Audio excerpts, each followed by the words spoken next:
Vous savez que nous sommes dans un pays très riche, mais avec une population très pauvre.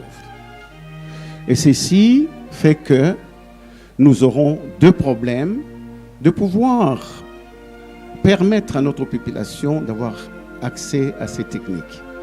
Pourquoi? Parce que, les institutions financières de crédit sont presque inaccessibles chez nous, vous le savez très bien pour ceux qui sont dans les petits enfers. Pourquoi? Parce que les taux d'intérêt sont suicidaires. L'assurance maladie communautaire, on a un début d'institution maintenant avec ce qu'on appelle la couverture santé universelle. Dans le milieu où ces techniques ont commencé, eh bien, tout ça est couvert par les mutuelles ou par l'État. Alors, vous savez que ces techniques, ce sont des techniques qui sont innovantes, mais onéreuses. Ça coûte très, très cher. En termes de coût des équipements coûtent très cher. En termes de formation des acteurs, les médecins, les biologistes, les embryologistes, et tout ce qui entre, en fait, en danse pour arriver à des résultats. En termes d'approvisionnement en consommables, les médicaments, il faut respecter la chaîne du froid, les milieux de culture. Et ce sont des choses que nous ne fabriquons pas chez nous et ça doit venir de l'extérieur. Et surtout, l'absence de la législation régissant la procédure dans notre pays. Pour le moment, nous travaillons sous contrôle et sous supervision du comité d'éthique. Mais il faudra un jour qu'on ait une loi bioéthique chez nous. Et tout ceci fait que ces techniques donnent une accessibilité hypothétique. La plupart des couples qui sont dans ces problèmes et qui veulent venir pour pouvoir être pris en charge dans le système, eh bien, pour des raisons que je viens d'évoquer, n'arrivent pas. Alors, en résumé, on commence par une stimulation ovarienne, dans le cas de FIV classique ou l'ICSI. On stimule l'ovaire avec les gonadotrophines dont on a parlé. On fait un blocage de l'axe hypothalamo-hypophysaire. On fait un monitorage de l'ovulation par échographie ou par dosage d'hormones et on déclenche l'ovulation. On appelle la femme pour faire la ponction de l'ovocyte sous anesthésie légère et quand on a de cellules germinales, on a la fécondation par l'ICSI maintenant par exemple ou par la FIV classique. Il faut cultiver les embryons dans ce que j'ai appelé tout à l'heure une matrice artificielle qu'on appelle incubateur. Et vous revenez, si vous avez des embryons de bonne qualité, vous les transférez. Mais il ne suffit pas de transférer les embryons, il ne suffit pas d'obtenir une grossesse, il faut maintenir la grossesse. C'est pour ça qu'on fait ce qu'on appelle les soutiens de la phase lutéale. Et ça peut se faire même naturellement, parce que certaines femmes tombent enceintes, mais avortent très tôt. Voilà un peu le résumé de la technique. Alors, ce que je voudrais dire, c'est que l'infertilité du couple est devenue un véritable problème de santé publique. Donc, entre 15 et 30% de couples. Vous savez, c'est facile d'avoir son enfant. Et je dis tout à l'heure que nous sommes tous ici les produits du hasard, parce qu'il n'y a que 25% des femmes qui peuvent concevoir au premier mois. Ça, c'est clair. Mais il y en a qui n'auront jamais d'enfants. Il y a des couples qui n'auront pas. Ça fait un problème. C'est une véritable souffrance individuelle, conjugale, sociale, parce qu'on partage parfois les malheurs. Des fois, il ne m'est pas arrivé de pouvoir pleurer avec mes malades. Alors, les techniques d'assistance médicale à la procréation, de toute manière, constituent maintenant un bouée de sauvetage. Lorsqu'on s'arrête sur le plan médical, qu'on ne peut pas faire quelque chose, les techniques aujourd'hui peuvent pouvoir de pouvoir devenir parents. Mais nous devons veiller à ce que c'est ouvert par une loi comme partout ailleurs chez nous.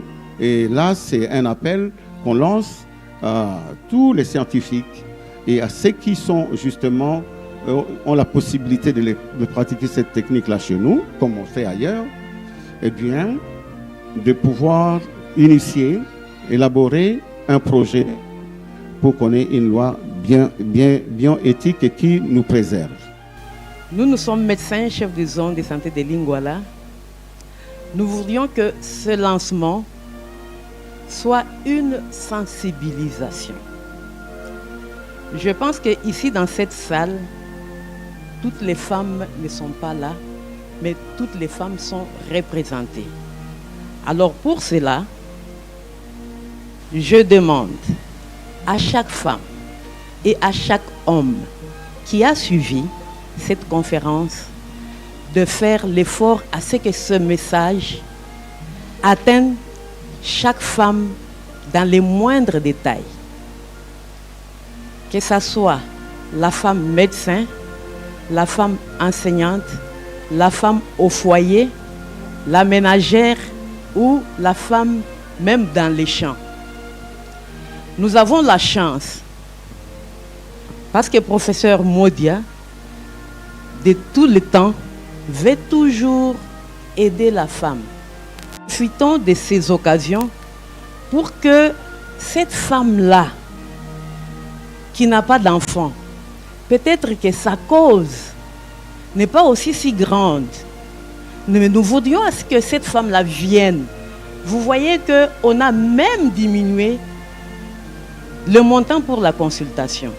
Peut-être avec ce montant, nous allons ramasser la grande proportion des femmes avec le problème d'infertilité à venir se faire consulter et à avoir un enfant.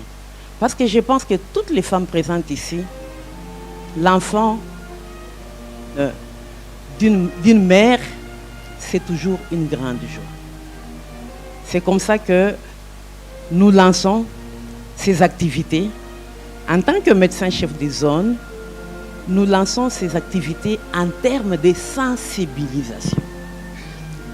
Et nous voudrions à ce que ce mois de mars, à partir du 16 jusqu'au 17 avril, nous voudrions compter beaucoup et beaucoup de femmes dans notre zone de santé, mais qui viennent de toutes les 35 zones de santé et pourquoi pas en dehors de la ville-province de Kinshasa et même en dehors du pays, que les femmes viennent se faire consulter.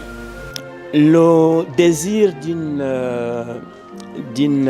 progéniture, le désir d'une grossesse, le désir d'un enfant pour un couple marié, pour un couple, en fait, ce désir est immense, qu'est-ce que je dois dire? Donc, irremplaçable, c'est incommensurable. Ce désir est incommensurable, d'accord? Pour un couple, la progéniture, le besoin de la progéniture, c'est un besoin incommensurable. Et en fait, quand il y a en fait une infertilité, donc une difficulté d'arriver à avoir un enfant, il y a bien sûr des bilans, il y a des traitements médicaux. Mais finalement, les traitements médicaux peuvent échouer, mais le désir continue. Le désir continue, il faut un enfant. Alors en ce moment-là, il faut recourir à d'autres techniques beaucoup plus spécialisées, comme en fait ce qu'on appelle la procréation médicalement assistée. Il faut contourner les trompes parce que les trompes sont fermées, par exemple, parce que, disons, dans le spermogramme,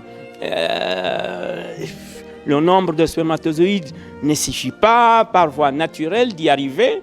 Donc tout cela fait les techniques donc, de procréation médicalement assistée, les PMA. Et ces techniques, il n'y avait pas. Il y a quelques années, donc il fallait pour des couples comme ça, déclarer impossible d'avoir une grossesse par des méthodes naturelles. Donc il fallait que ces couples se rendent à l'extérieur, puissent s'expatrier pour des raisons médicales. Et maintenant c'est fini, en fait. Aujourd'hui, bien sûr, on peut aller à l'extérieur pour ces méthodes de procréation médicalement assistée. on peut aller à l'extérieur, mais en fait, c'est un besoin, c'est un choix.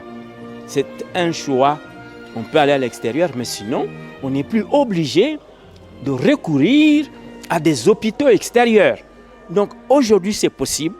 Et le professeur Modia, avec, disons, son centre, d'autres hôpitaux aussi, d'autres aussi. Mais Modia lance aujourd'hui dans son système des anges, il a donc ouvert en fait ce centre donc de procréation médicalement assistée, donc des techniques qui dépassent ou qui permettent de résoudre des problèmes quand on n'a pas pu résoudre ce problème d'infertilité par des voies naturelles. Et donc aujourd'hui, nous sommes bien heureux, d'accord, et applaudir en fait parce que c'est un pas de plus en RDC.